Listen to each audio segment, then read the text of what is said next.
தமிழகத்தில் தலைசிறந்த பொறியியல் கல்லூரி அருள் தரும் VPMM இன்ஜினியரிங் கல்லூரி அண்ட் டெக்னாலஜி. தரமான படிப்பு, உடனடி வேலை வாய்ப்பு. Admissions open. மாண்புமிகு உறுப்பினர் சௌமியா அன்புமணி அவர்கள் வாங்க. நிறைய பேசிட்டீங்க, நிறைய பேசிட்டீங்க.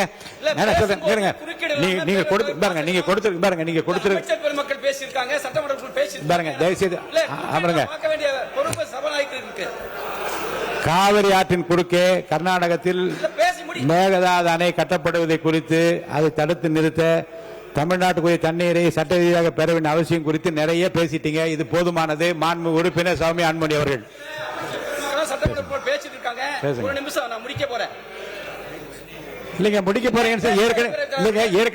ஏற்கனவே ஏகமனதாக நிறைவேற்றப்பட்ட தீர்மானத்தை பற்றி நீங்க பேசுறீங்க. எப்படி நான் அனுமதிப்பேன் நினைக்கிறீங்க? நீங்க இல்ல, நான் பேசிட்டு இருக்கேன், குறுக்கீடுகள் இருக்கு. நீங்க குறுக்கீடுலாம் பார்க்கணும் இல்லையா? இல்ல, நீங்க பாருங்க.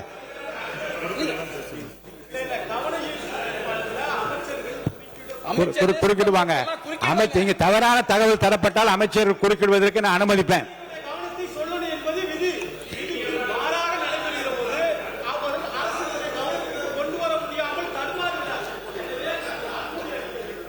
சுருக்கமா முடிங்க.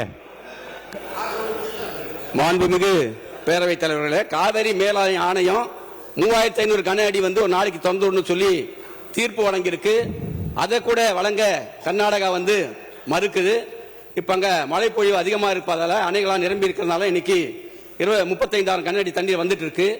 நம்ம குறுவை சாகுபடி செய்யணும்னா அதே மாதிரி நம்மளுக்கு 40 TMC தண்ணீர் தேவைப்படுகிறது. இன்னைக்கு ஏற்கனவே குறுவை சாகுபடி இன்னைக்கு பயிரெல்லாம் காஞ்சி போச்சு. ஆகவே உரிய நிவாரணம் ஒரு ஏக்கருக்கு 25,000 ரூபாய் கொடுக்கணும். அதே மாதிரி பாத்தீங்கன்னா விவசாய தொழிலாளிகள் வாழ்வாதாரம் பாதிக்கப்பட்டிருக்கு.